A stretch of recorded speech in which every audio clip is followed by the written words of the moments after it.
రాబోయే ఎన్నికల్లో టీడీపీ గెలుపు ఖాయమని ధీమా వ్యక్తం చేసిన జ్యోతుల నెహ్రూ. రాబోయే ఎన్నికల్లో టీడీపీ జనసేన కూటమితో గెలుపు తథ్యమని రాష్ట్ర టీడీపీ ఉపాధ్యక్షులు జ్యోతుల నెహ్రూ అన్నారు. గురువారం గండేపల్లి మండలం జడ్ రాగంపేట వైసీపీ మండల అధ్యక్షులు గ్రామ సర్పంచ్ కందుల చిట్టిబాబు వారి కుటుంబ సభ్యులతో ఆయన అనుచరులతో భారీగా జ్యోతుల నెహ్రూ సమక్షంలో జడ్ రాగంపేట గ్రామంలో ఎన్టీఆర్ విగ్రహం వద్ద టీడీపీలో చేరారు.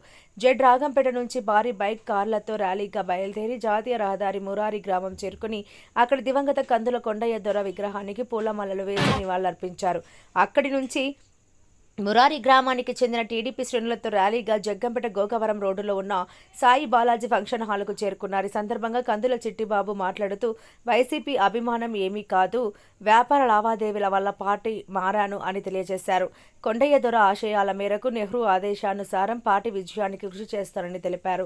అదేవిధంగా జ్యోతుల నెహ్రూ మాట్లాడుతూ టీడీపీలో ఒక నూతన అధ్యాయం ప్రారంభం అయిందన్నారు. టీడీపీలోకి పునఃప్రవేశం చేసిన కందుల చిట్టిబాబు, విజయ్, వినయ్ వారితో పాటు సుమారు 500 మంది కార్యకర్తలు టీడీపీలో చేరడం చాలా ఆనందంగా ఉందన్నారు. అటువంటి ఒక నిబద్ధత కలిగినటువంటి రాజకీయ నాయకుడుగా ముందు తరాలకి భవిష్యత్తు పునాదులు వేసేటటువంటి వ్యక్తిత్వం కలిగినటువంటి వ్యక్తిగా చంద్రబాబు నాయుడు గారు అయితే 9 సంవత్సరాలు బట్టి ఏ పదవి లేకపోయినా, ఎవరు ఒక్క రూపాయి సహకారం చేయకపోయినా తన స్వశక్తి మీద సినిమాల్లో నటించి లక్షల కోట్ల రూపాయలు సంపాదించి ఇక్కడ ఒక నిబద్ధతతో కూడుకున్నటువంటి రాజకీయ వ్యవస్థని ఆంధ్రప్రదేశ్లో తీసుకురావాలి, నిజాయితీ పరమైనటువంటి పాలన అందించేటటువంటి పరిపాలన తేవాలి అనేటటువంటి తపంతో మరి గత 9 సంవత్సరాలుగా పనిచేస్తున్నటువంటి పవన్ కళ్యాణ్ గారు ఈ ఇద్దరి కలయిక సామాన్యమైనటువంటి కలయిక కాదు. ఈ ఇద్దరి యొక్క కలయికతో రేపు ఏర్పడేటటువంటి సుపరిపాలన ఈ దేశానికి, ఈ రాష్ట్రానికి పట్టేటటువంటి మహత్తస అని చెప్పేసి సందర్భంగా మనం చేసుకుంటూ మరి సుశీలులైనటువంటి కార్యకర్తలుగా నేను ఇందాక 4 చెప్పినటువంటి అంశాలని వీళ్ళిద్దరి యొక్క వ్యక్తిత్వం ఈ రాష్ట్రానికి కావాల్సినటువంటి పరిస్థితి అర్థం చేసుకుని ఎదుటి తిట్టకల్లా మనం ఎలాగ జనమే తిట్టుకుంటున్నారు. ఈ అంశాల మీదే ప్రామాణికంగా పెట్టుకుని మీరు ప్రచారం చేసి బలమైనటువంటి విధానంలో మన పార్టీని మంచి బలపడే విధంగా మీరు ముందుకు తీసుకెళ్ళాలి అని చెప్పి అందుకు సహకరించాలని. ఇంకా ఎన్నికలు 75 రోజుల్లో ఎన్నికలు రాబోతున్నాయి. ప్రతిరోజు ప్రతి నిమిషం కూడా ఎన్నికల మీద కూడా ఆలోచన పెట్టాలి. ప్రజాస్వామ్య వ్యవస్థలో ప్రజలు వాళ్ళే ఓట్లేసేస్తుంటే ఇంకా అంత పరిణితి చెందలేదు.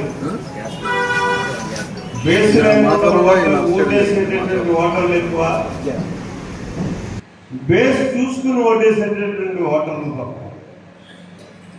కాబట్టి వాళ్ళందరినీ కూడా మన వైపు తిప్పుకోవడానికి మీ మౌత్ ప్రచారాలను ఉపయోగించి మీరు అందరూ కూడా కష్టపడాలి అని చెప్పి ఈ రోజు నుంచే కష్టపడాలని చెప్పి సవినయంగా మనవి చేసుకుంటూ ఈ పరిస్థితుల్లో నిలబడ్డందుకు నా పక్కన వాడే ఉన్నాడు, వాడు నా ముందు వెనకుండే నడిపిస్తాడు అనేటటువంటి ఒక ధైర్యాన్ని ఇవాళ నాకు ఏర్పాటు చేసిందని చెప్పి ఎందుకంటే మా ఇద్దరిది కూడా చాలా అవినాభావ సంబంధం. ఉదాహరణ మీకు చెప్తాను. వాడు రామాలయంలో ప్రతి సంవత్సరం కళ్యాణం చేసేవాడు. అత్తోరున్నారు అతను, కానీ అత్తోరు బట్టలు పెడితే పేకల మీద తీసుకునేవాడు కాదు. నేను మా శ్రీమతి కలిసి వెళ్ళాలి, వాళ్ళిద్దరిని ఆశీర్వదించాలి, బట్టలు పెట్టాలి, అప్పుడే కళ్యాణం చేసుకునేటటువంటి పరిస్థితి ఉంది. అమ్మాయి కూడా ఎప్పుడూ నన్ను అలాగే తండ్రిగానే భావించింది. అటువంటి అనుభవం ఉండేటటువంటి పరిస్థితి లేదు. అయితే దురదృష్టం, ఇగో ఈ దుర్మార్గుడి వల్లే మేమిద్దరం దూరం, పార్టీ పరంగా దూరమైన తప్పించి మనసుల పరంగా కానీ వ్యవహారిక పరంగా కానీ ఎప్పుడు దూరం అవ్వలే. నేను బయట పార్టీలో ఉన్నా అది చేసే కార్యక్రమం, ముఖ్యమైన కార్యక్రమం ఏదైనా ఉంటే మావయ్య ఎలా చేస్తున్నానని చెప్పేసి ఖచ్చితంగా నాకు చెప్పే చేసేవాడు. ఆ రకమైనటువంటి అనుభవంతో ఉన్నటువంటి కుటుంబం మళ్ళీ తిరిగి వేళ మనతోటి కలిసి కలియుగంతో వెళ్ళడానికి అవకాశం కలిగిన ఈ రోజు చాలా శుభప్రదమైనటువంటి రోజు అని చెప్పి భావిస్తూ, అయితే వీళ్ళు వచ్చినందుకు ఎవరికో నష్టం వస్తుందని మాత్రం ఎవరూ భావించాల్సినటువంటి అవసరం లేదు. ఎవరికి ఏ ప్రాధాన్యత ఏ రకంగా ఇవ్వాలి, ఎవరిని ఏ రకంగా ఏ స్థాయిలో నేను ఉపయోగించుకోవాలి అన్నది సుదీర్ఘమైనటువంటి అనుభవం ఉన్నటువంటి పరిస్థితులు నా దగ్గర ఉన్నాయి. ఆ రకంగానే నేను చేసుకుంటాను తప్పించి ఈవేళ ఒక పెద్దోడు వచ్చాడు, ఇంకో చిన్నోడితో వదిలేయడం, లేదా ఇంకో పెద్దోడితో పక్కన గొడవ పెట్టుకోవడం ఇటువంటి సమస్య ఉండదు. నన్ను నమ్ముకున్నటువంటి ప్రతి ఒక్కరిని పరిరక్షించుకుంటూ కాపాడుకుంటూ అందరినీ సమాన స్థాయిలో తీసుకెళ్తూ ఎవరికి ఏ కార్యక్రమం చేస్తే వాళ్ళకు ఉపయోగం, ఎవరి ఆలోచనలు ఏ రకంగా ఉంటాయి. ఒకటి ఆలోచన పదవి కావాలనుకుంటాడు, ఇంకొక ఆలోచన ఆర్థిక సంపాదన కావాలనుకుంటాడు, ఒకడు ఉద్యోగం కావాలనుకుంటాడు, ఒకడు చేసుకోవాలనుకున్నా, సంక్షేమం తెచ్చుకోవాలనుకున్నా రాష్ట్రంలో తెలుగుదేశం పవన్ కళ్యాణ్ కలియుగతో ఏర్పడేటటువంటి ప్రభుత్వం ఉండాలి. అలాగే ఇక్కడ జ్యోతుల నెహ్రూని ఎక్కించుకోవాలి అనేటటువంటి ఆలోచనతో నేను రాబోతున్నాను. ఒక సర్పంచ్ ఒక 300 మందితో జాయినింగ్ లిస్ట్ కూడా ఇచ్చేసాడు. ఇవాళ రేపు 4 గంటలకే కార్యక్రమం. మరి ఈ రకమైనటువంటి విధానంతో తెలుగుదేశం పార్టీ బలపడుతుంటే పాపం ఇక్కడ ఇన్ఛార్జ్ ఉన్నాడు ఎవరండి, మన కాకినాడ పార్లమెంట్కి ఇన్ఛార్జ్ వైఎస్ఆర్ కాంగ్రెస్ పార్టీకి మిథన్ రెడ్డి గారు. నన్ను అడిగాడు ఈ పెద్ద మనుషులు, ఏమయ్యా నువ్వు వచ్చి ఛార్జ్ తీసుకున్న దగ్గర నుంచి వలసలు చెప్తుంటే ప్రవాహం గోదావరి వరదలు కొట్టుకుపోతున్నాయి, ఏంటిది? రాజకీయ ప్రవేశం చేయడం జరిగింది సోదరులారా.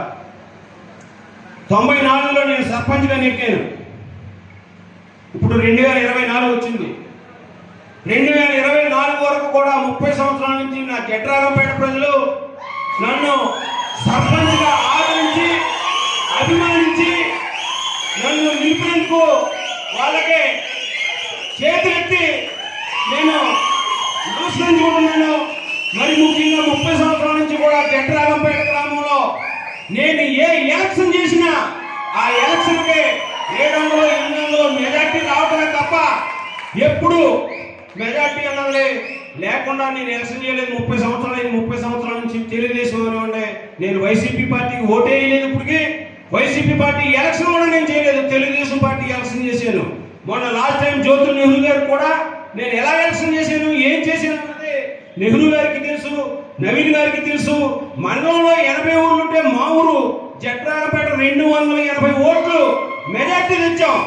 80 ఊర్లలో కూడా ఒక్క ఊరు కూడా మెజార్టీ రాలేదు. 10 ఓట్లు 5 ఓట్లు ఉన్నాయే తప్ప